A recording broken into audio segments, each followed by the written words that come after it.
Olá, alunos do 8º ano. Espero que estejam felizes em me ver aqui no sábado de manhã. Aqui quem fala é a tão amada professora de matemática, cheia de queixo, né? Andressa Mara.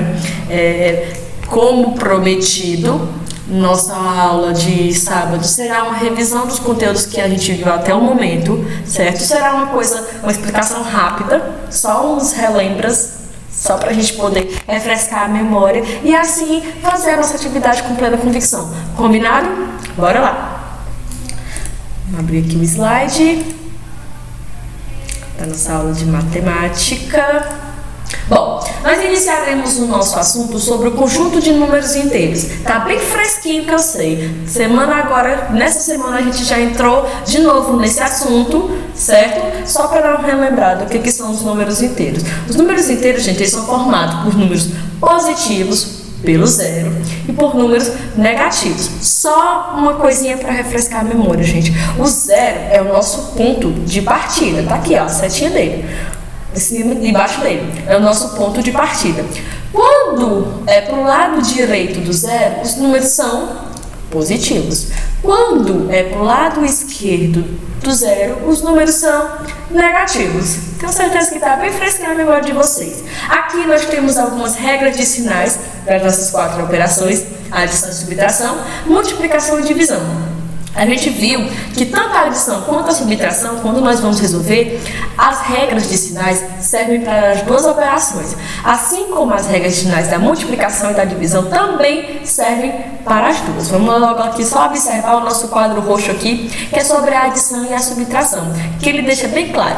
Quando eu encontro operações nas quais nós temos sinais iguais, a soma conserva o sinal. Se for mais com mais, fica mais. Se for menos com menos, fica menos, certo? Porém, quando os sinais são diferentes, o que acontece? A gente subtrai, independente se está somando ou se está subtraindo. Essa é a regra para a gente utilizar quando os sinais são diferentes. A gente subtrai e conserva o sinal do maior. Subtrai, faz a operação de subtração e deixa o sinal do maior. Se o maior for positivo, fica positivo. Se o maior for negativo, fica negativo.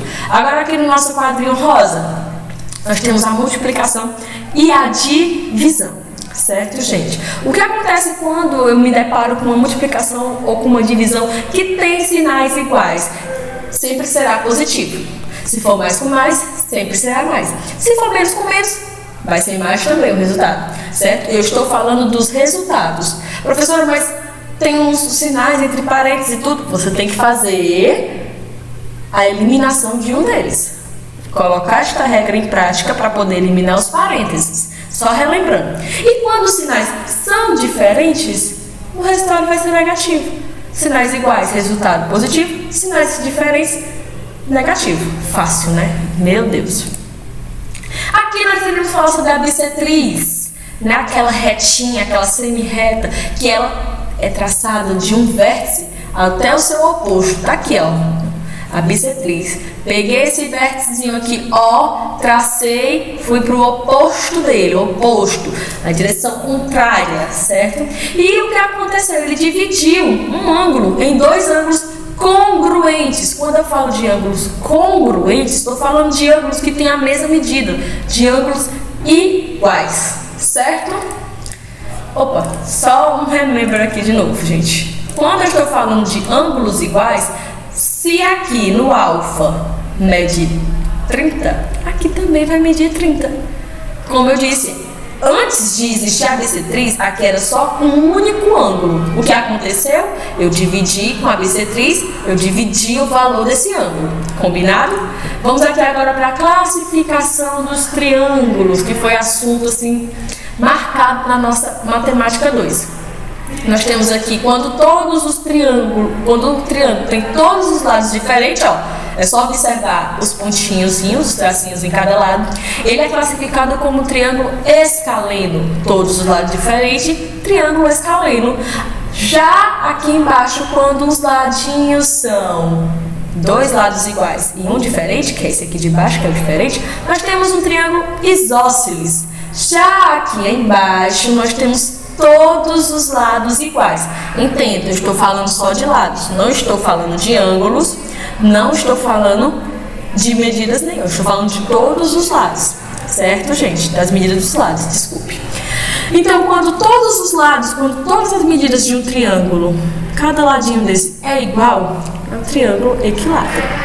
Agora sim eu vou olhar para os ângulos, certo? Você observa aqui, ó, que todos os ângulos que tem nesse triângulo é menos de 90 graus. Gente, quando é menos de 90 graus, nós nos deparamos com um triângulo acutângulo. Por quê?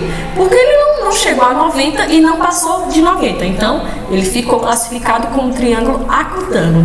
Já quando eu me deparo aqui, ó, nesse roxão, que nós temos esse pontinho aqui, que é o triângulo de 90 graus, nós nos deparamos com um triângulo retângulo. Por quê? Porque ele possui um ângulo de 90 graus, um ou mais, certo?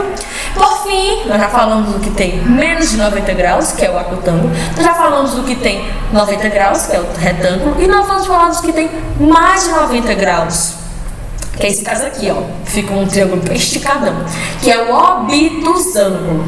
Combinado? Tenho certeza que você vai olhar, ai, de novo isso. Como eu disse, é uma atividade de revisão, certo, gente? Vamos aqui só dar uma olhada na nossa atividadezinha, só pra gente dar um remember, tudo bem? Nesse primeiro aqui, bem facinho, eu coloquei só uma historinha pra você classificar, levando em consideração o quê? Os lados e os ângulos. Aqui você vai praticar aquela troca de sinais que eu mostrei anteriormente. Aqui também você vai praticar, só que com outra operação, certo? Por fim, aqui nós vamos resolver o valor de x com a bissetriz.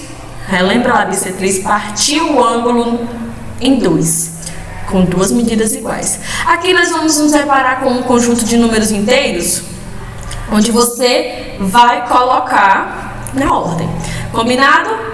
Na ordem não, desculpa, gente. Onde você vai resolver as questõezinhas. Quem são os números negativos? Quem são os números positivos, certo? Espero que tenham gostado, tá bom? Como eu prometi, foi bem rápido. Professora, não entendi. Volta o nosso vídeo ou dá uma olhada no nosso livro, gente. Tá bem facinho. Tudo bem? Beijos.